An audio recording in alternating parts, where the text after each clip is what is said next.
called him a savior, the man who would end death itself. In the chaos of war, when the bodies piled higher than the propaganda posters, one scientist promised his country something no general ever could. Soldiers who wouldn't bleed, who wouldn't break, who wouldn't die. It was supposed to be the end of suffering. But when the body no longer falls, something else does. And what began as salvation soon became the quiet horror buried in every battlefield. A secret project whispered among soldiers, erased from every file, hidden behind redacted documents and eyes that saw too much. This is the story of Dr. Elias Voss, the men who tried to create immortal soldiers and succeeded at the cost of their souls.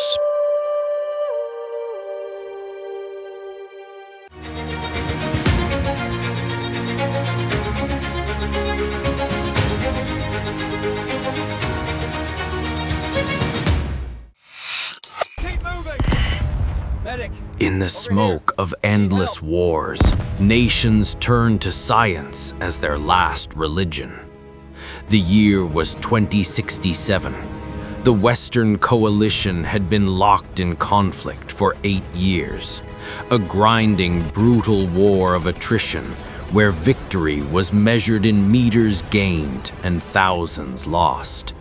Every advance came at the cost of blood. Every retreat left behind those who couldn't run.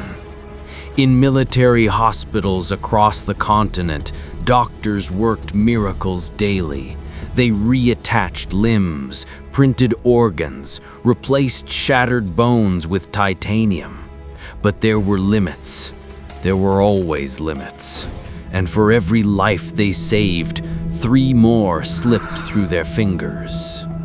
Dr. Elias Voss knew those limits intimately.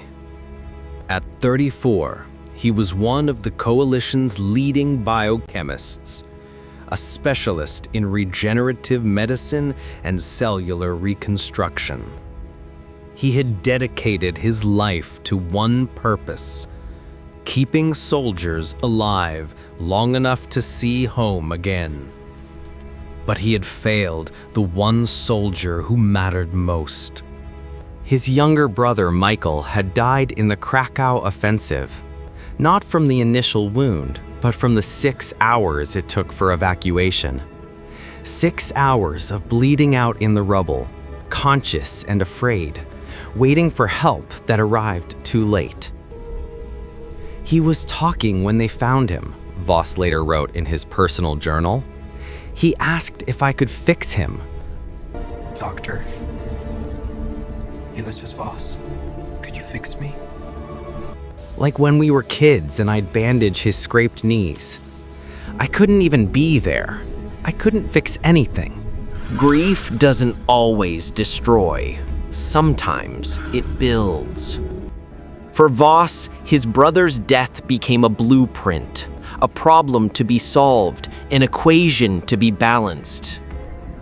If soldiers could regenerate faster, if their bodies could repair catastrophic damage in minutes instead of hours, then maybe, just maybe, no one else would have to scream in the dirt, waiting for salvation that never came. He threw himself into the work with an obsession that bordered on religious fervor. Regenerative therapy wasn't new. Scientists had been growing replacement organs for decades, editing genes to enhance healing, even experimenting with nanomachines that could knit tissue at the cellular level. But Voss wanted more than faster healing. He wanted soldiers who couldn't be killed. In 2068, he approached the Coalition Defense Committee with a proposal. Project Ares, Advanced Regenerative Enhancement for Soldiers. The concept was elegant in its ambition, a combination of genetic modification, nanotechnology, and what Voss called adaptive cellular architecture. Soldiers would receive a single treatment, an injection of programmable nanomachines and a targeted gene therapy that would rewrite their bodies at the fundamental level. The result? A human body that could regenerate any damage, survive any trauma, adapt to any threat. No more bleeding out, no more waiting for medics, no more funerals. The officials listened with the cold calculation of men who measured human lives in spreadsheets and strategic value.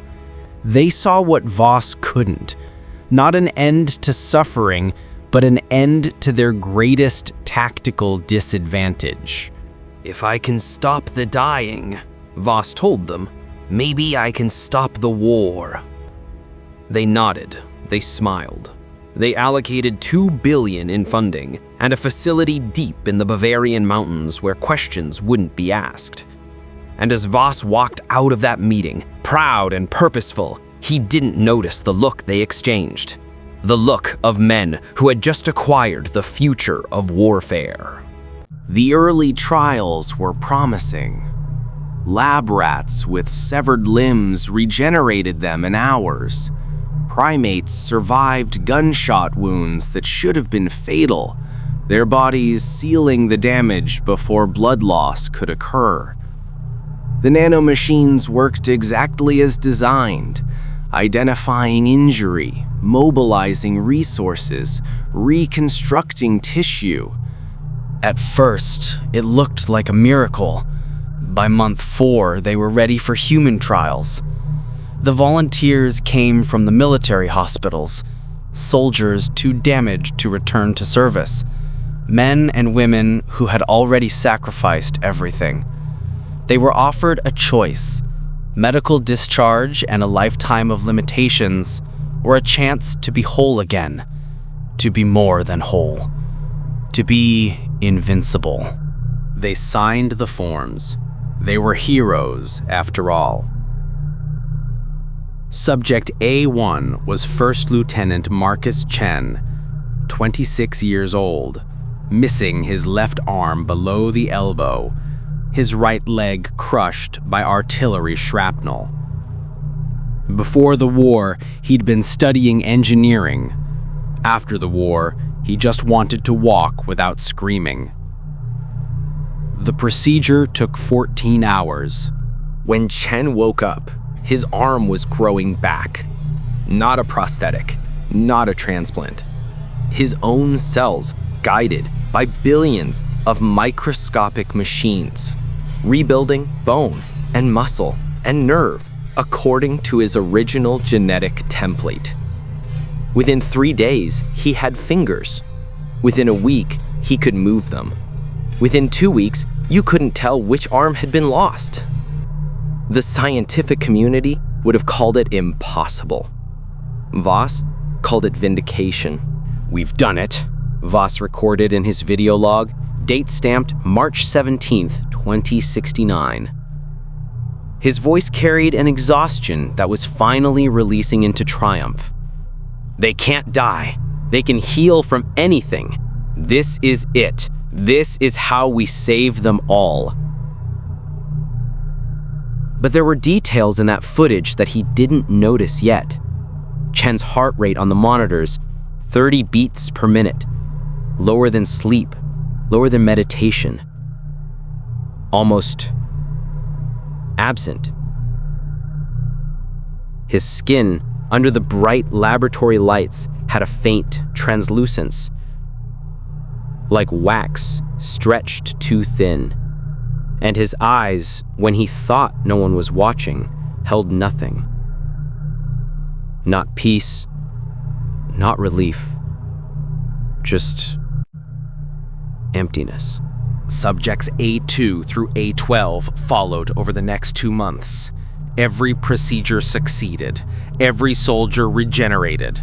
Gunshot wounds healed in minutes. Severed limbs regrew in days.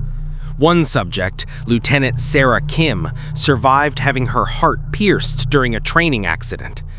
The nanomachines rerouted her circulatory system and grew replacement tissue before she could lose consciousness.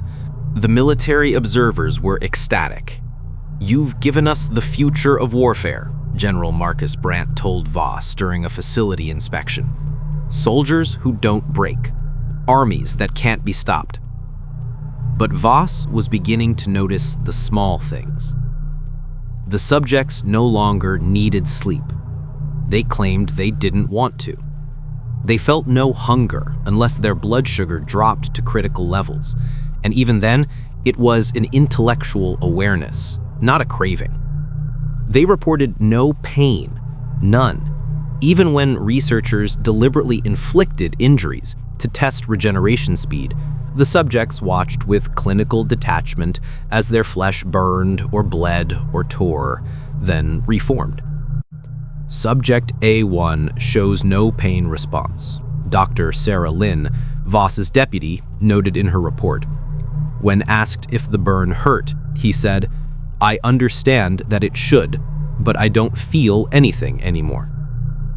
Voss watched that test footage 17 times. In his personal log, dated May 3rd, 2069, his voice had changed. "They don't sleep anymore. They don't dream." Chen told me yesterday that he doesn't remember what fear feels like. He described it clinically: elevated heart rate, adrenaline release, fight or flight response, but he can't feel it. He said it's like watching a movie of someone else's life. They're alive, objectively, measurably alive, but something's missing, something essential. I told myself we were saving them, but what if we're just keeping them running? The military didn't care about philosophy. 6 months into the ERAS program, with 12 successful subjects, the Coalition High Command made their decision: immediate deployment. Voss protested. He cited the psychological evaluations, the anomalies, the need for more testing. General Brandt cut him off. "Doctor, we're losing this war. Every day we lose ground and lives. You've given us soldiers who can't be killed. Whether or not they dream is irrelevant."